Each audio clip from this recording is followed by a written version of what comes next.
और सब आप ये कह रहे हैं कि आने वाले दिनों में जो तमाम मीडिया है वो आलमी मंजरनामे तमाम जरा हाँ लोकल वाक़यात बड़े हो रहे होंगे ना मुल्कों में सब में, लेकिन वो डिस्कनेक्ट नहीं हो सकते रीजन के, इलाके के, खित्ते के दुनिया। तो अगर आप खाली आइसोलेशन में एक बात को लेंगे तो आपको देखना पड़ेगा कि दुनिया में क्या हो रहा है। आप एक शहर का, एक मुल्क का मामला समझ नहीं सकते जब तक आप रीजन को ना देखें।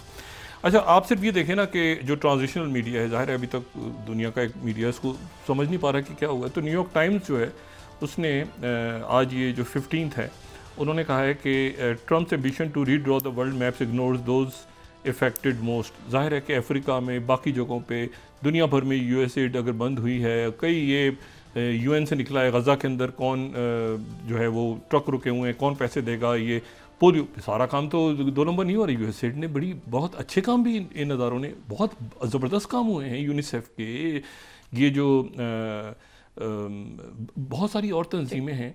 तो सवाल ये है कि अब इसी तरह न्यूयॉर्क टाइम्स कह रहा है 16 के disruptor in chief can't end of war. Like this गुस्सा है मीडिया को कि भाई हम इसका हिस्सा क्यों नहीं बन रहे, हम इसका हिस्सा क्योंकि वो, मैंने आपसे कहा ना कि प्रेसिडेंट पुतिन जो हैं उन्होंने किसी की बात इससे वो मुतासिर नहीं होंगे। मतलब वो सारी बुलिंग देख चुके हैं, मीडिया की आगे पीछे उनको क्या उनके साथ हुआ, लोगों ने तो बिल्कुल उनको, तो वो उससे गुजर के आए हैं सामने।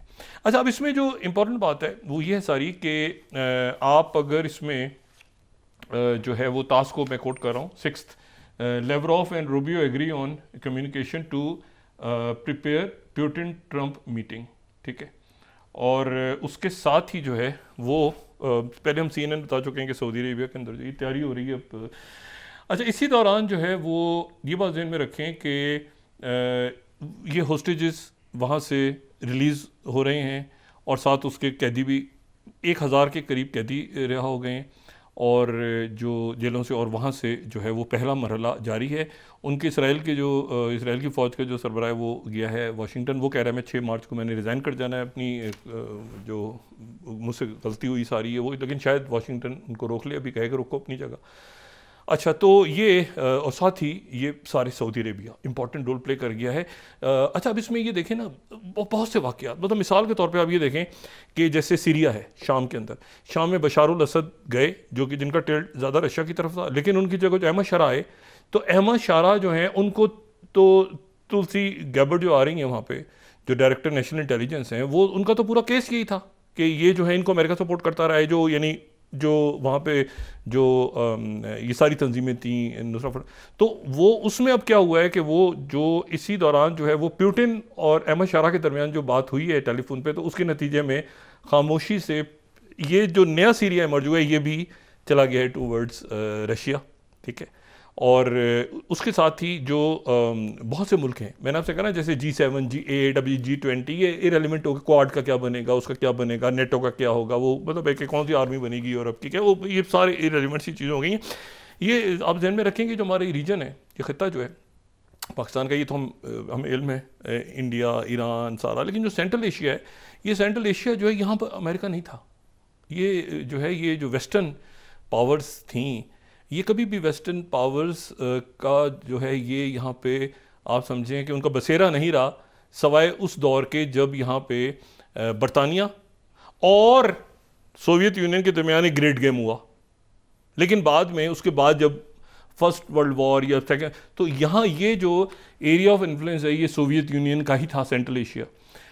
और उसमें दरमियान में जब सोवियत यूनियन को के ख़िलाफ़ यहाँ पे अमेरिका ने करनी है, जब ये उनके ख़िलाफ़ जो आना था, तो उसके बाद यहाँ जो यूनिवर्सिटी ऑफ नेब्रास्का के सिलेबस के मुताबिक जो है यहाँ पे अफ़गान जहाद हुआ, और फिर उसके बाद जो है वो उसके बाद ये 9/11 का वाक़या पेश आया। तो अमेरिका, अदरवाइज़ ये जो एरिया ऑफ इन्फ्लुएंस है ये तारीख़ी तौर पे जो है ये आप समझें कि ये तुर्क कबाइल और बाकी जो हैं यहाँ पे आर्यंस और फिर सोवियत और फिर चाइना और मंगोल्स और ये सारा, तो यहाँ पर नहीं रहा, सवाए उसके कि यहाँ से बरतानिया जब फैल रहा था, अब उनका ख्याल था कि हम फैलेंगे और आगे जाएंगे, तो वो ग्रेट गेम हुआ फिर उसका। अच्छा, अब ये देखना है कि यहाँ पर क्या अमेरिका ने यहाँ पर आना है, दोबारा नहीं आना, या ये के मामला, मैंने कहा ना बड़ी ताकत है कि भाई 1 मिनट हम सेंट्रल एशिया में क्या करेंगे जाके, दूर रहो। अच्छा, सीरिया में क्यों जाना है भाई, दूर रहो, फौजें कितनी रखनी है, 5000 10,000 से क्या बनेगा, किसके खिलाफ रखनी है, निकालो बाहर। अच्छा, अभी इसमें लेकिन रीजनल छोटे वाक़यात छोटे छोटे वो स्पार्क करेंगे बीच में। मिसाल के तौर पे लेबनान के अंदर कशीदगी पैदा हो गई कि जो नई जो गवर्नमेंट आई है प्रेसिडेंट ऑन की, उनके हिजबुल्लाह जो है उन्होंने कहा कि ईरान के प्लेन्स क्यों नहीं वहाँ पे लैंड हो रहे, कशीदगी पैदा हुई। उनके जो वज़ीर ख़ारजा थे उन्होंने फौरी तौर पे ईरान के वज़ीर ख़ारजा उनके वज़ीर ख़ारजा के दरमियान बात हुई, तय हो गया कि 18 के बाद वो मसला हल हो जाएगा। तो ये क्योंकि ये मुल्कों के अंदर भी बड़ी पावर है ना, मुल्कों के अंदर तहरीकें जन्म ले रही हैं, मुल्कों के अंदर जो है ये बहुत इनकलाब आ रहे हैं, गवर्नमेंट्स कैसे पॉलिसी, तो ये जो लॉन्ग टर्म है ना, तो इसलिए इसमें मैंने आपसे कहा ना कि ये चीज़ें साथ साथ चल रही हैं।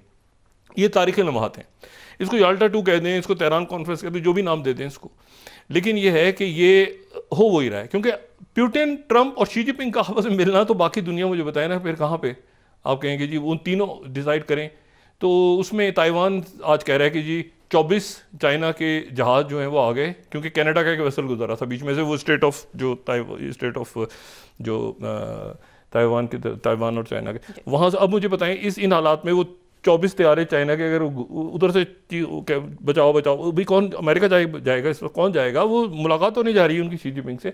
तो दरमियान में मुल्क जो हैं वो कैसे अपने आप को बैलेंस करेंगे, किस ब्लॉक में रहेंगे, कैसे आगे, ये अब एक टू बी कंटिन्यूड। इंपॉर्टेंट चीज़ें क्या हैं कि मईशत मुल्कों की, सोशल अनरेस्ट ना फैले, दरमियान में एक दूसरे के साथ झड़पें ना शुरू हो जाएं, कशीदगी सरहदों पे, सिक्योरिटी, इंटरनल केओस ना हो, एक्सटर्नल केओस ना हो, लोग ज़रा अच्छा क्लाइमेट चेंज, ऐसा नहीं है कि अमेरिकन को नहीं पता क्लाइमेट चेंज, लेकिन वो अपना क्लाइमेट, वो मतलब पूरी दुनिया का वो जो भाई मसला ये है कि उनको नहीं पता आप ख्याल से कि क्लाइमेट चेंज जो है वो हकीकतन एक बहुत बड़ा क्राइसिस है पूरी दुनिया में। लेकिन वो कहते हैं कि ये क्लाइमेट चेंज हमने ठेका लिया हुआ है, तो पिछड़ जाओ इससे, अपने आप को देखो भाई। जिसने इन्वेस्ट करना है आके अमेरिका में करे।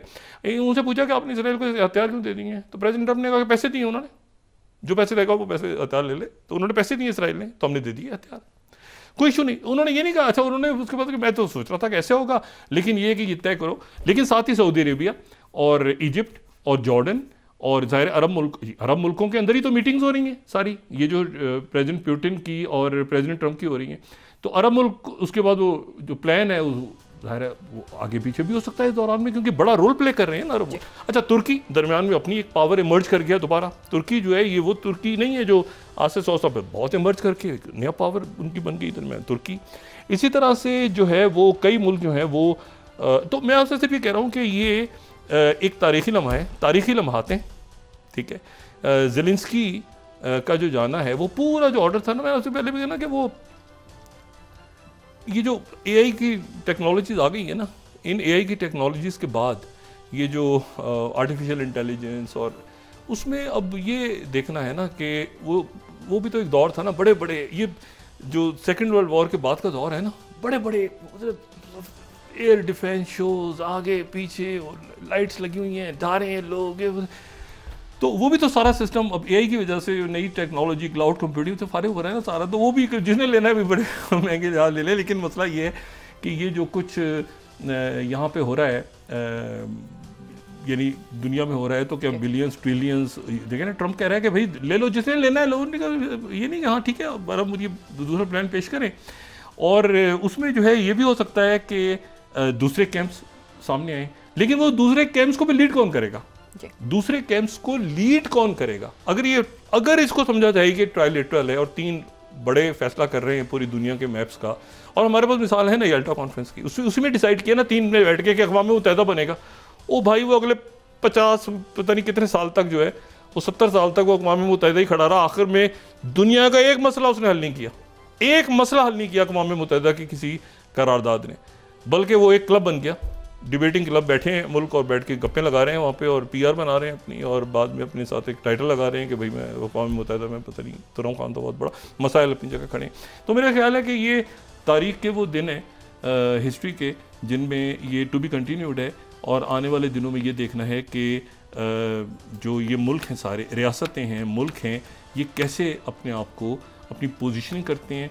ये बात जहन में रखें कि ये जो पूरा इलाका है ये बड़ी जंगों का हिस्सा रहा है सेकेंड वर्ल्ड वॉर का। कौन सा इलाका? ये जो कंबोडिया, ये जो वियतनाम, ये जो जापान, ये सारा वहाँ पर दूसरी जंग अजीम के बाद का ये हिस्सा रहा है और लेकिन उसके बाद एक कमाल ये हुआ कि आसियान मुल्क आपस में जो है वो सारे उनकी भाईचारा भी अच्छा है, वो लड़ते भी नहीं है सारा। लेकिन यहाँ पर बड़ी बहुत जंगें हुई हैं हमारे ईस्ट में, यानी जो बांग्लादेश है, इधर जो म्यांमार और ये सारी साइड है।